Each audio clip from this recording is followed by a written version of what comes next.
तिवारी जी की बेटी शुभा का विवाह अच्छी तरह संपन्न हो गया। शांतिनगर के निवासियों ने खूब सहयोग किया। गुप्ता टेंट हाउस का सामान भी वापस चला गया।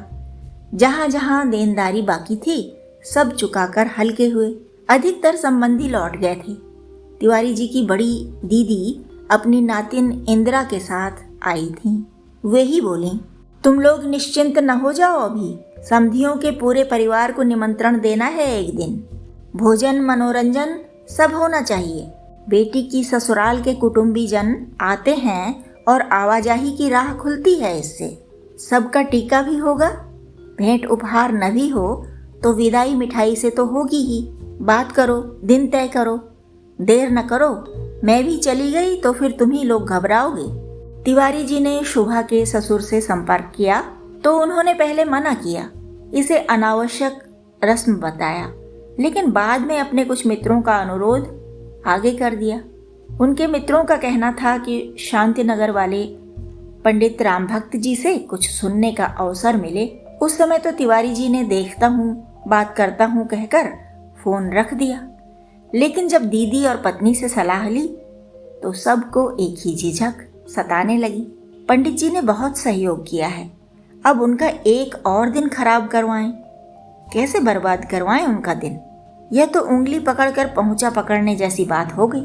उधर समधियाने से संपर्क भी जल्दी होना चाहिए, वरना उन्हें लगेगा ना कि बेमन से ही बुलाए जा रहे हैं। चिंता लेकर तिवारी जी पड़ोसी शुक्ला जी के पास गए। शुक्ला जी उन्हें साथ लेकर पंडित जी के द्वार तक पहुंच तो गए, तब उन्हें भी डर लगने लगा। हीरा को देखकर शुक्ला जी बोले, हीरा, भाभी को बुलवा लाओ, बात करनी है। सुमित्रा जी आईं और अंदर चलने को कहती रहीं, लेकिन वे टस से मस न हुए। दोनों एक ही स्वर में बोले, हमें डर लग रहा है। सुमित्रा जी ने अध्ययन में डूबे पंडित जी का ध्यान भंग किया। दो डरे हुए लोग द्वार पर खड़े हैं, देख लो। पंडित जी ने बाहर निकलते हुए जब उन दोनों को देखा तो उनकी गंभीरता कपूर की तरह उड़ गई और विनोद भाव उछलने लगा। और उन्होंने स्वागत के अभिनय के साथ कहा, जो सभी त आवे सरनाई, रखी हूँ ताही प्राण की नाई। सकुचाते और मुस्कुराते हुए आंगन के तखत पर विराजमान हो गए तिवारी जी और शुक्ला जी। उनकी बात सुनकर पंडित जी ने कहा, रविवार को नाश्ते के बाद ही हम अगले हफ्ते का कार्यक्रम तय करते हैं। नमन की सहायता मिल जाती है इसमें। बहुत सारे लोगों को पता भी है, तो वे लोग रविवार सुबह सवेरे तक भी बात कर सकते हैं। आप लोग रविवार तक रुको, मैं 10 बजे तक फोन करूंगा, या आप ही कर लेना तिवारी जी। अगले हफ्ते का जो भी दिन फुर्सत का होगा हम आपको बता देंगे। बाकी बातों का ध्यान भी हमें रहेगा ही। तिवारी जी ने कहा, बाकी बातें क्या पंडित जी?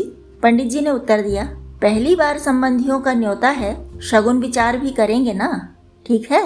आनंदित होकर तिवारी जी विदा हुए।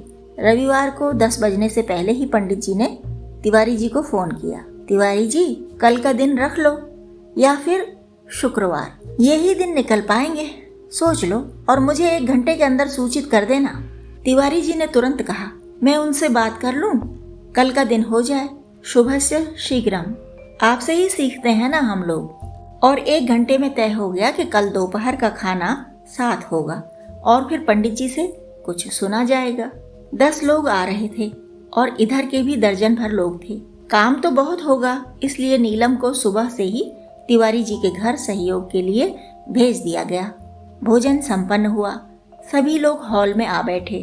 खचाखच भरा हुआ, भरा नहीं बल्कि ठोसा हुआ हॉल जिज्ञासु भाव से पंडित जी की ओर देख रहा था।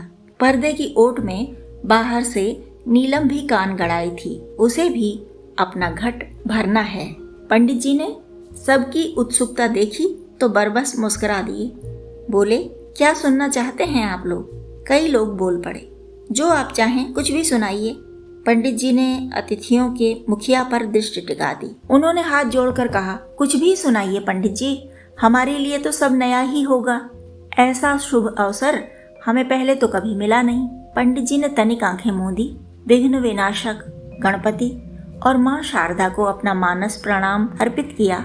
आंखें खोली और बोले, सिय रघुवीर विवाहु, जे सप्रेम गा वहीं सुनहि, तिन्ह कहूँ सदा उछाहु, मंगलायतन राम जसु। सीताराम जी के विवाह का वर्णन प्रसंग गाया कीजिए, पढ़ा कीजिए, सुना कीजिए।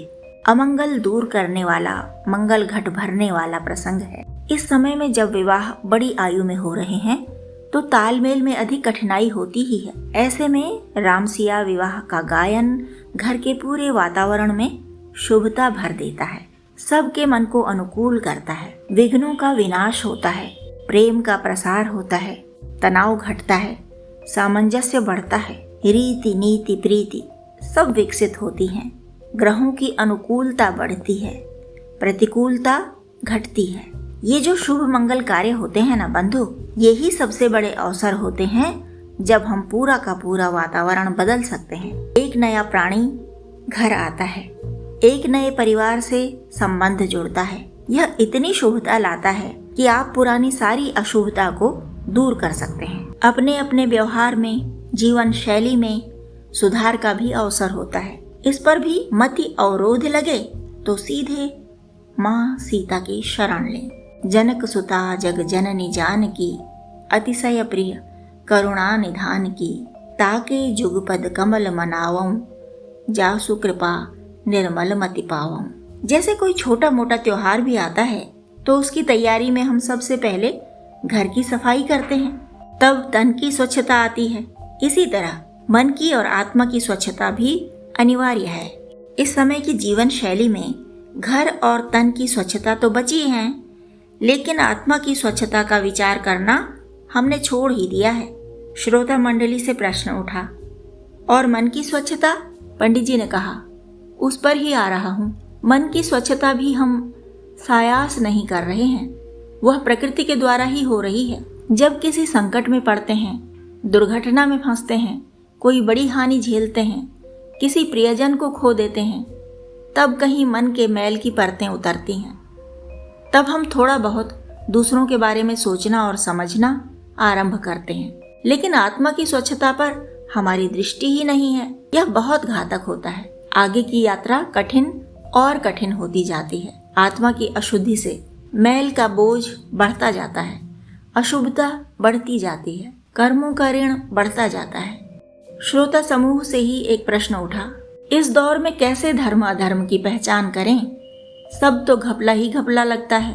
पंडित जी मुस्कुराकर बोले, सबसे सरल बात तो यह है कि परहित सरिस धर्म नहीं भाई, पर पीड़ा सम नहीं अधमाई।